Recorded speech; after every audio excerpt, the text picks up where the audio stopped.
میں جھک تو صحیح۔ فرمایا اللہ کریم نے پانی کو آسمانوں سے برسایا اور اس سے کھیتوں کو سیراب فرمایا، اور اسی طرح کریم خدا نے اس زمین سے وہ پھل پھول عطا کیے اپنے بندے کو، وہ سبزیاں عطا کی اپنے بندے کو کہ وہ بندہ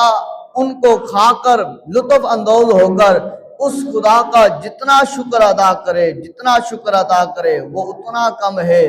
اتنا شکر ادا کرے کہ اس کی زندگی ختم ہو جائے پر مالک لم یزل کا شکر ادا کرنے کا حق وہ صحیح معنوں میں ادا نہ کر سکے۔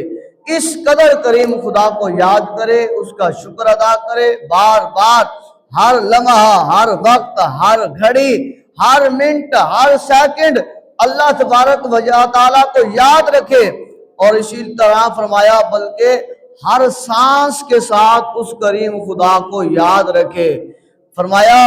اس لیے کہ اس کریم خدا نے بڑی نعمتوں سے نوازا ہے، اس کریم خدا کی بڑی کرم نوازی ہے، اور اس کا احسان عظیم یہ ہے کہ اس نے ایک کو اپنا بندہ بنایا ہے اور ساتھ اپنے محبوب نبی حضرت محمد رسول اللہ صلی اللہ علیہ وسلم کا غلام بنایا ہے۔ لجپال نبی صلی اللہ علیہ وآلہ وسلم کا غلام ہونا،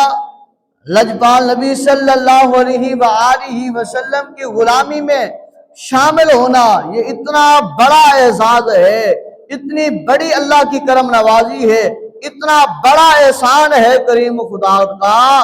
کہ جس کے کیا کہنے کہ کریم خدا نے اپنے محبوب کا امتی بنا دیا ہے۔ ورنہ وہ آئے جنہوں نے چاند کے 2 ٹکڑے ہوتے دیکھا، پر کریم خدا نے ان کے دلوں کو ایمان کے ساتھ منور نہیں فرمایا۔ وہ آئے جنہوں نے درختوں کو چلتے ہوئے دیکھا، پر کریم خدا نے ان کی آنکھوں کو ایمان کے نور کے ساتھ روشن نہیں فرمایا، ان کے دل کو ایمان کے ساتھ منور نہیں فرمایا، ان کے کانوں کو قرآن کے ساتھ، قرآن کی آواز کے ساتھ مزین نہیں فرمایا۔ اور تو اور میں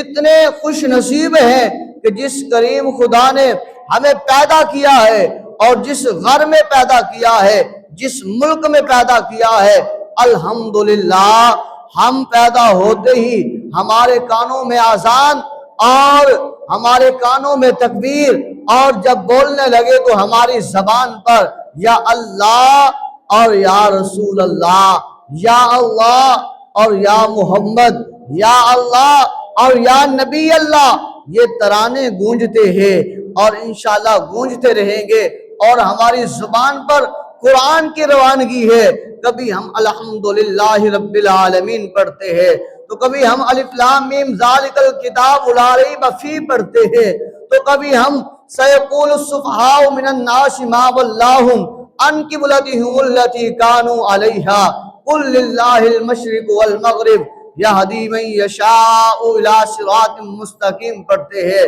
تو کبھی ہماری زبانوں پر قرآن تلک الرسل فضلنا بعضهم علی بعض یہ ترانہ آتے ہیں، اور کبھی ہماری زبان پر یاسین والقرآن الحکیم کی صدا ہوتی ہے، اور کبھی ہماری زبان پر الرحمن علم القرآن کا ترانہ گونجتا ہے، اور کبھی ہماری زبان پر تبارک الذی بیدہ الملک وہو علی کل شیء قدیر کا ترانہ ہوتا ہے کہ تمام جو ہے بادشاہیں ملکوں کی کس کی ہے؟ فرمایا اللہ کی ہے۔ ان اللہ علی کل شیء قدیر، جو ہر چیز پر قادر ہے، قدرت رکھنے والا ہے۔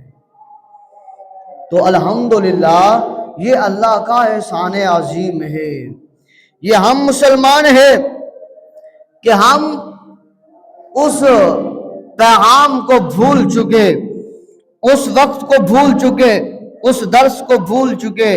اس واعظ و نصیحت کے پیغام کو بھول چکے جس کو ہم نے یاد رکھنا تھا، جس کو ہم نے پڑھنا تھا، جس پر ہم نے عمل کرنا تھا، جس کو ہم نے سینے سے لگانا تھا، جسے ہم نے اپنے ذہنوں میں محفوظ رکھنا تھا۔ وہ کیا تھا؟ وہ فرمایا قرآن اور نبی صلی اللہ علیہ وسلم کا فرمان ہے۔ قرآن پڑھنا، قرآن کو پڑھ کر اس کو سمجھنا اور اس پر